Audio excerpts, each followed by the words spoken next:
அது வேக அது பருப்புலேயே கேரட்டு, பீன்ஸு, பட்டாணி, உங்களுக்கு உருளைக்கிழங்கு கூட போடலாம் உடனே. அந்த காயெல்லாம் போட்டு ஒரு 4 விசில் அடிச்சு விற்றுருங்க சின்ன தீயில். அது அப்படியே இருக்கட்டும்.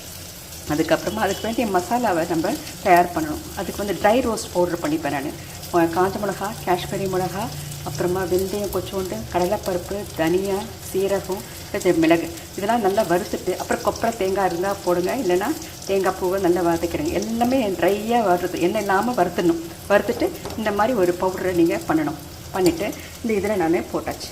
அது மசாலா பவுடர் ஏற்கனவே நான் போட்டுட்டேன். அதுக்கு வேண்டிய புளியும் தண்ணியும் போட்டு காய்ச்சி நல்லா கொதிக்க வச்சுட்டேன். இது ரெடி ஆகிடுச்சு இது மசாலா. அப்புறம் நம்ம என்ன பண்ணணும்னா, இந்த கடாயில் கொஞ்சோண்டு தாளிப்பு கொடுக்கணும் இல்லைங்களா கத்தியில்.